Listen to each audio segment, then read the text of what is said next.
Okay, guys, we are about to talk about the proper ways to invest, utilizing your proper indicators. We are going to talk about utilizing your RSI and MACD. I specialize in training new traders and new investors on how to properly move in these markets. I have taught thousands on thousands of people how to properly trade and how to properly invest, making sure that you are doing it responsibly, making sure that you are able to trade with no fear, no pressure, and no anxiety. That is what it is all about. It is all about making sure you're in a position where you have no fear. But how do you do this, you ask? How can you have gone for so long not understanding how to find the proper way when everything just seems to go in the wrong direction? Well, you are getting in at the wrong time.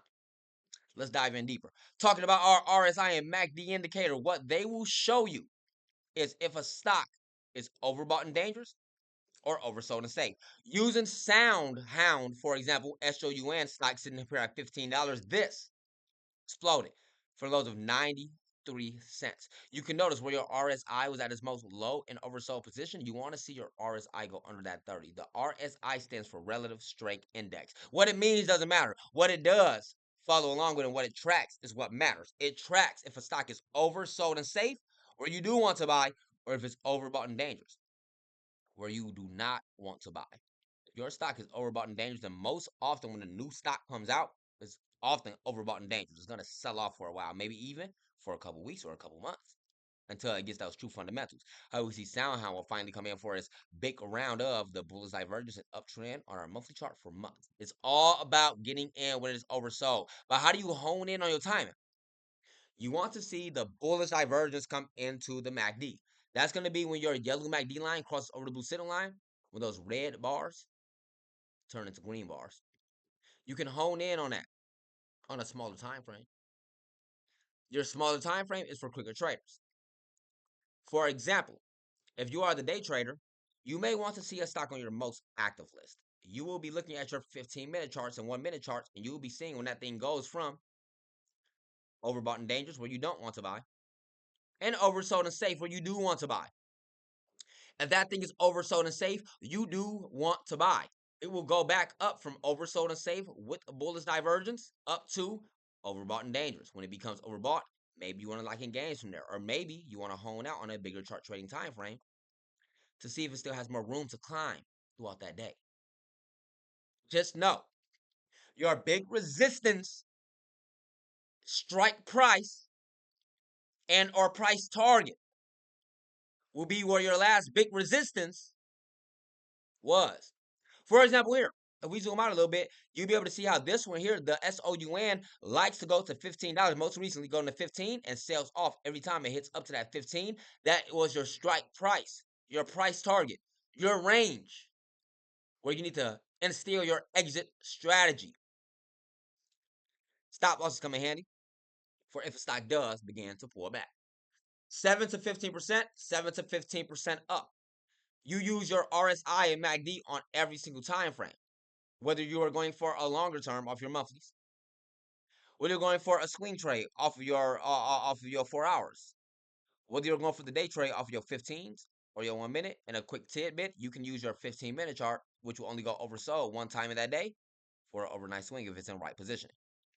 This is just one example on the Sound Hound. Let's look at another one. This random one, SVMH. If we look at the SVMH, big sell off. In fact, we can go down to a bigger chart. It'll look cleaner for you. Big. And anybody in the classroom, I'll share my screen with you so you can follow along with what I have going on. SVMH goes from overbought on the RSI, choppy in there. Notice how it goes oversold, and they buy for another quick round of bullishness, going from 7 cents up to about 25 cents. Well, it became most overbought up there, making bearish divergence. They knew to sell because it became overbought. Notice how your overbought position here meets back up where it had its last big sell-off of 20 cents. That's your resistance, your strike price, and or your price target, where you need to instill your trading strategy because it will only be looking to bounce back up to where it just sold off from. Why that exact point, you ask? Shorts, short sellers. Oh man, short sellers. They gonna bet that stock down. They not gonna let that thing explode from where it just sold off from last time.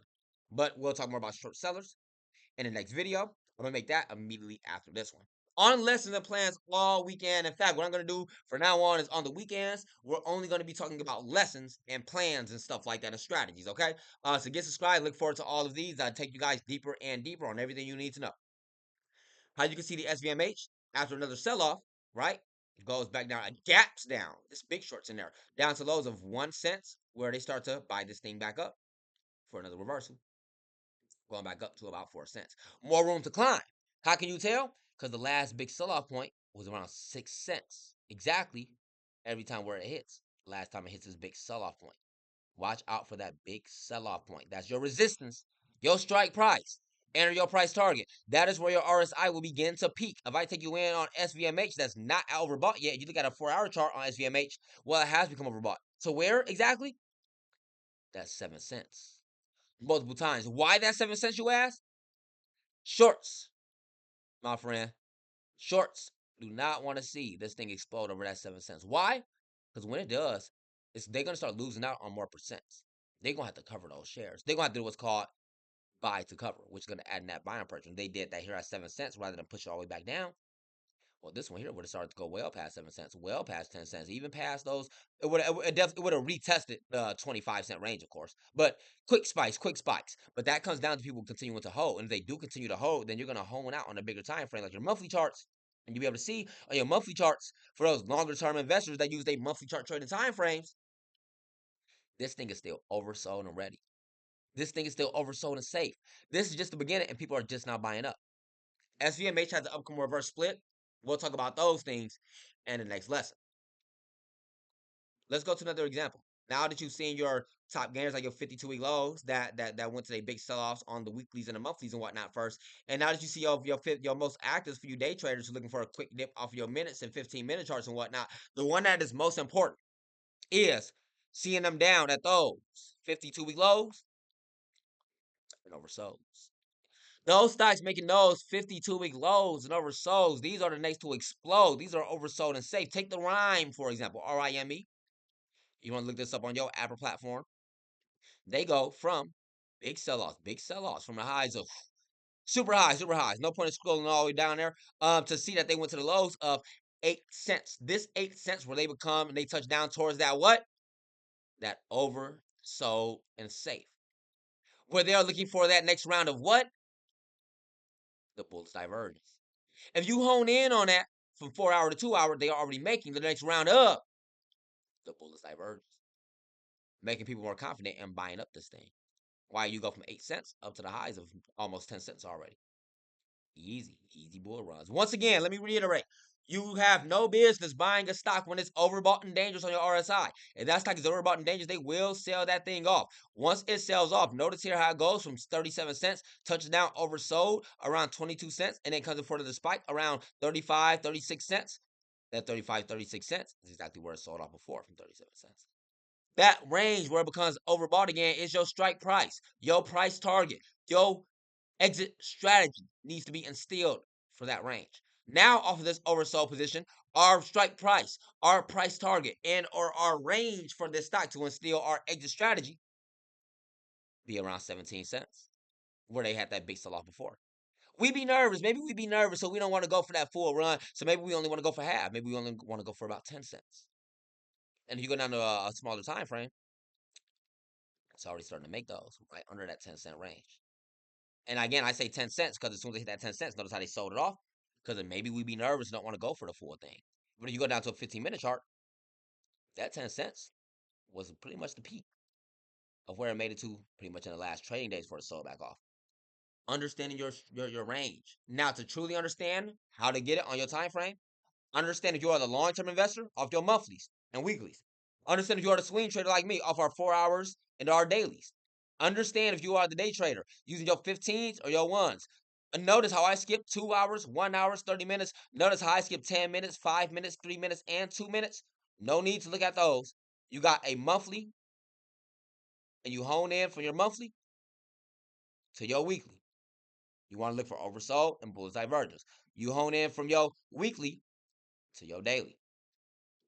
And you see it's oversold, starting to make some more bullish coming in. You hone in from your daily to your 4 hour. You'll be able to see bullish divergence getting ready to be made. We're buying this up. You hone in from your 4 hour down to your 15, and you'll be able to see The bullish divergence has been made, and this thing is already starting to take off. And this is just the beginning, getting more volatile in these days, picking up in volume, filling up that flow, which we'll talk more about those stats in another lesson.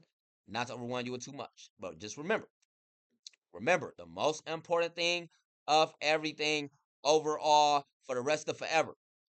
You have no business buying a stock if it's overbought. Use your RSI. It'll tell you if you're blind. This blue line, if it's at the top, closer to that 70 up there, it's overbought. This blue line, if it's at the bottom, down towards that 30 or even under, it's oversold. The bullish divergence must match up on your specific chart trading time frame. Some stocks look better than others.